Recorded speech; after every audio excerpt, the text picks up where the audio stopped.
Hello बच्चों, Hindi video 24.com में आपका स्वागत है। मैं आपको पढ़ाने जा रही हूँ उस चैप्टर का नाम है क्रॉप प्रोडक्शन एंड मैनेजमेंट। इसके पहले मेरी इस चैप्टर की 4 क्लास और हो चुकी है। अगर आपने मेरी वो क्लासेस नहीं देखी है तो आप पहले जाइए, फिर मेरी ये वाली क्लासेस देखना। तो चलिए आज का टॉपिक हम शुरू करते हैं। आज जो हम टॉपिक पढ़ने जा रहे हैं उस टॉपिक का नाम है adding manure and fertilizers. Adding manure and fertilizers. इसके पहले जो हमने टॉपिक पढ़ा था उस टॉपिक का नाम था ट्रेडिशनल टूल्स। ट्रेडिशनल टूल्स क्या क्या होते हैं ये हमने पढ़ा था। तो हम जान लेते हैं कि एडिंग मैन्योर एंड फर्टिलाइजर्स में हम क्या क्या पढ़ेंगे। तो सबसे पहले नाम से ही समझ आ रहा है कि एडिंग मैन्योर एंड फर्टिलाइजर्स मतलब मिट्टी में जो किसान होते हैं वो मिट्टी में मैन्योर और फर्टिलाइजर्स ऐड करते हैं, मतलब खाद और जो फर्टिलाइजर्स रहते हैं वो ऐड करते हैं, जिसकी वजह से क्या होती है कि मिट्टी को खाद और मैन्योर और फर्टिलाइजर्स मिल जाते हैं, जिसकी वजह से क्या होती है कि हमारा जो पौधा होता है, जो प्लांट होता है, उसकी ग्रोथ और ज्यादा फास्ट होती है। और वो जो प्लांट होता है उसकी ग्रोथ तो फास्ट होती है, और जो प्लांट होता है वो बहुत हेल्दी भी होता है, क्योंकि उसमें मैन्योर और फर्टिलाइजर्स मिक्स हो जाते हैं। जो मिट्टी होती है वो क्या करती है, मिनरल और न्यूट्रिएंट्स को क्रॉप प्लांट्स में, जो फसल है उसमें मिनरल और न्यूट्रिएंट्स को सप्लाई करती है। और ये जो न्यूट्रिएंट्स होते हैं किसके लिए जरूरी है, किस चीज के लिए डालते हैं हम, ग्रोथ ऑफ प्लांट के लिए। तो हमने यही लिखा manure and fertilizers form of nutrients, मतलब न्यूट्रिएंट्स के फॉर्म में जो न्यूट्रिएंट्स होते हैं उसी के फॉर्म में मैन्योर और फर्टिलाइजर्स को ऐड करते हैं। जो न्यूट्रिएंट्स होते हैं उसी को हम बोलते हैं मैन्योर एंड फर्टिलाइजर्स। तो जो न्यूट्रिएंट्स होते हैं उसी की फॉर्म में मैन्योर एंड फर्टिलाइजर्स को ऐड करते हैं, जिसकी वजह से हमें क्या मिलता है, एक हेल्दी प्लांट मिलता है। जो किसान होते हैं वो प्लांट की अच्छी ग्रोथ के लिए, जो फार्मर्स होते हैं वो क्रॉप में मैन्योर और फर्टिलाइजर्स का यूज करते हैं। अब ये जो मैन्योर और फर्टिलाइजर्स है इसका यूज क्यों करते हैं, आप सोच रहे होंगे कि इसका यूज क्यों करते हैं। तो मैं आपको बताती हूँ कि कभी कभी क्या होता है कि जो मिट्टी होती है, अब हम बार बार नई मिट्टी तो यूज करेंगे नहीं, हम मिट्टी तो एक बार यूज करते हैं, फिर वापस उसी मिट्टी में दूसरी फसल का यूज करते हैं। तो हम बार बार तो मिट्टी यूज करते नहीं है, तो जिसकी वजह से क्या होती है, हमारी मिट्टी की जो क्वालिटी होती है वो खराब हो जाती है। तो क्वालिटी खराब होने की वजह से हमारा जो प्लांट होता है वो इतना अच्छा हमें नहीं मिल पाता। इसी के कारण हम उसमें क्या करते हैं कि मैन्योर और फर्टिलाइजर्स का ऐड करते हैं।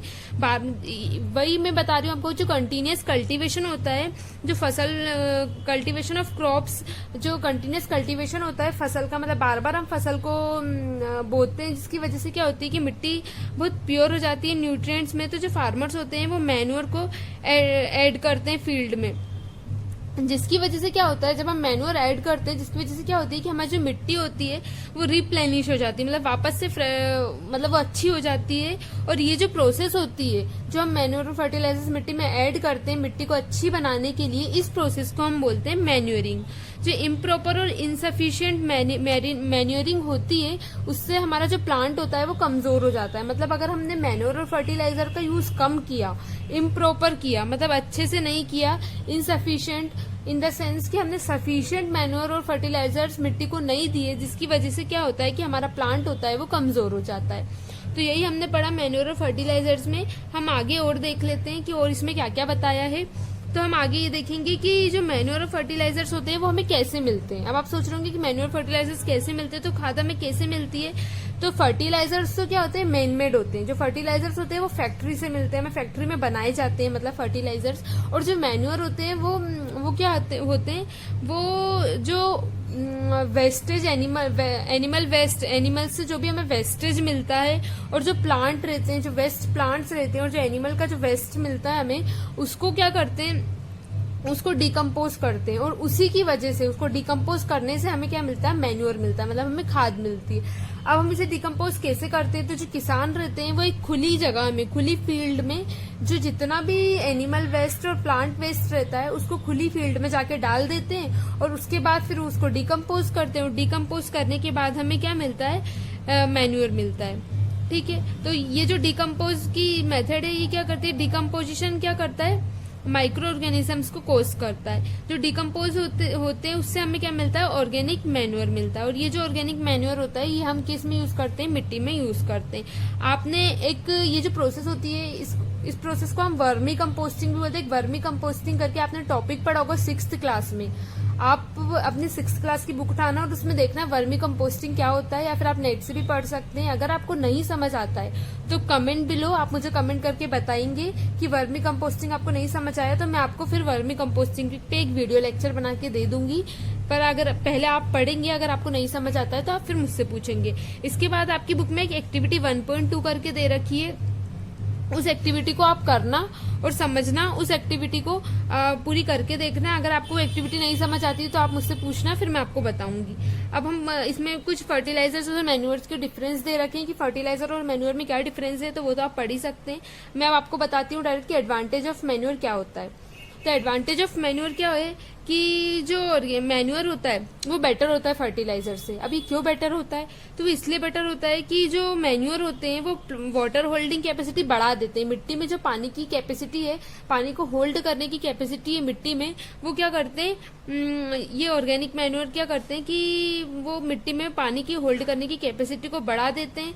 ये क्या करता है, ये मिट्टी को पोरस बनाता है, जिसकी वजह से जो गैसेस का एक्सचेंज करना क्या होता है, इजी हो जाता है। ये इंक्रीज करता है फ्रेंडली माइक्रोब्स को, मिट्टी में जो माइक्रोब्स प्रेजेंट रहते हैं उनको इंक्रीज करता है। और ये क्या करता है, ये इम्प्रूव करता है टेक्सचर ऑफ द सॉइल, जो मिट्टी की क्वालिटी और जो टेक्सचर है उसको अच्छा और बनाता है और उसको क्या करता है, इम्प्रूव करता है। तो बस हमने यही पढ़ा एडिंग मैन्योर एंड फर्टिलाइजर्स में। अब हम नेक्स्ट टॉपिक शुरू करने जा रहे हैं जिसका नाम है इरिगेशन। अब हम पढ़ते हैं इरिगेशन क्या होता है। तो बच्चों आप अभी तक समझ चुके हैं ना कि एडिंग मैन्योर एंड फर्टिलाइजर क्या होता है। इस टॉपिक से रिलेटेड अगर आपको कोई भी डाउट है तो आप कमेंट सेक्शन में कमेंट करके मुझसे पूछ सकते हैं। तो चलिए आगे बढ़ते हैं, नेक्स्ट टॉपिक शुरू करते हैं जिसका नाम है इरिगेशन। हाँ, तो इरिगेशन जैसे कि हम नाम से समझ सकते हैं, इरिगेशन की प्रोसेस क्या होती है कि जो मिट्टी है उसको पानी देने की जो प्रोसेस होती है उसी को हम बोलते हैं इरिगेशन। तो आप सभी जानते हैं कि लिविंग बींग्स जो रहते हैं वो किसकी वजह से लीव करते हैं, पानी की वजह से। बिना पानी के कोई भी जी नहीं सकता, तो पानी बहुत जरूरी है। उसी तरह जो प्लांट्स है उनको भी पानी देना हमें बहुत ज्यादा जरूरी है। जो प्रॉपर ग्रोथ रहती है प्लांट की वो किसकी वजह से होती है, पानी की वजह से। आपने अपने घरों में देखा होगा कि आपकी मम्मियां प्रॉपर डेली, आप भी दे सकते हैं, तो प्रॉपर डेली क्या करती है, पेड़ पौधों को पानी देती है। तो वो पानी क्यों देती है, प्लांट की प्रॉपर ग्रोथ के लिए। तो प्रॉपर ग्रोथ ऑफ प्लांट के लिए हमें पानी देना बहुत ज्यादा जरूरी है, क्योंकि बिना पानी दिए हमारा जो प्लांट होगा वो हेल्दी नहीं होगा, जो हमारी फसल होगी वो हमें अच्छी फसल नहीं मिलेगी। सबसे पहले हम ये जान लेते हैं कि इरिगेशन की डेफिनेशन क्या होती है। तो supply of water to crop at regular interval is called irrigation. मतलब फसल में पानी को सप्लाई करना एक रेगुलर इंटरवल में, मतलब टाइम टू टाइम, उस प्रोसेस को हम क्या बोलते हैं, इरिगेशन। तो चलो हम थोड़ा डिटेल में इसको पढ़ते हैं कि इरिगेशन क्या होता है।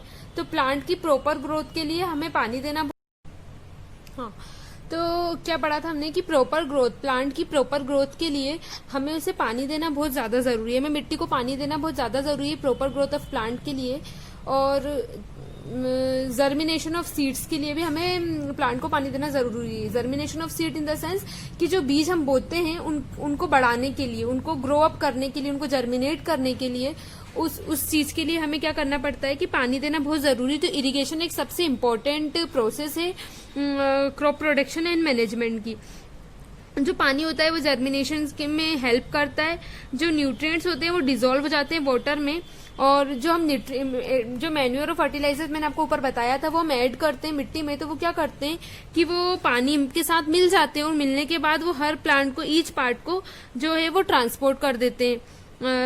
तो वाटर क्या करता है, प्रोटेक्ट करता है क्रॉप को फ्रोस्ट और हॉट एयर करंट से। जो गर्म एयर करंट्स होते हैं, करंट रहते हैं और फ्रोस्ट रहते हैं, उससे जो वाटर होता है वो प्लांट को प्रोटेक्ट करता है। और क्या करता है, मेंटेन करता है मॉइस्चर सॉइल का।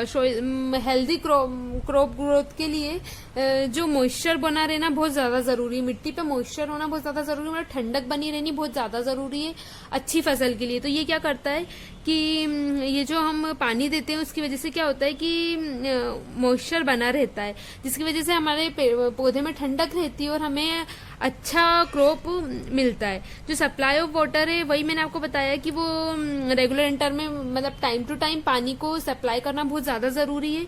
इसी प्रोसेस को हम बोलते हैं इरिगेशन।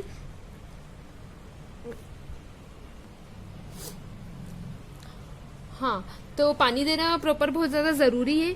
जो वाटर होता है उसको हम सप्लाई करते हैं टाइम टू टाइम, जिसकी वजह से क्या रहता है, हमारा प्लांट हेल्दी हमें मिलता है। ये जो वाटरिंग की जो प्रोसेस होती है, इरिगेशन की प्रोसेस होती है, ये सीजन वाइज होती है, हर सीजन में अलग अलग रहती है। जैसे समर, विंटर, रेनी सीजन में हमें पानी देने की इतनी आवश्यकता नहीं पड़ती, क्योंकि बारिश के कारण खुद मिट्टी को पानी मिल जाता है। समर वेकेशन में हमें पानी देने की मिट्टी को बहुत ज्यादा जरूरत पड़ती है, क्योंकि समर में जो धूप के कारण जो हमारी मिट्टी होती है वो सूख जाती है, इसलिए हमें प्रॉपर पानी देने की उसको बहुत ज्यादा जरूरत रहती है। और तो यही है प्रोसेस इरिगेशन की, कि इरिगेशन मिट्टी को जो पानी है वो उसकी बहुत ज्यादा आवश्यकता रहती है, जिसकी वजह से हमें हेल्दी क्रॉप प्लांट मिलता है। तो आज के टॉपिक में हमने यही पढ़ा कि इरिगेशन क्या होता है। अगले टॉपिक में जो हम अगली क्लास में पढ़ेंगे उसका नाम है सोर्सेस ऑफ इरिगेशन। तब तक आप मेरी ये वाला जो टॉपिक है जो मैंने आपको आज पढ़ाए हैं 2 टॉपिक, वो आप रिवाइज कर लेना। आज की क्लास हम यही खत्म करते हैं। थैंक यू सो मच बच्चों।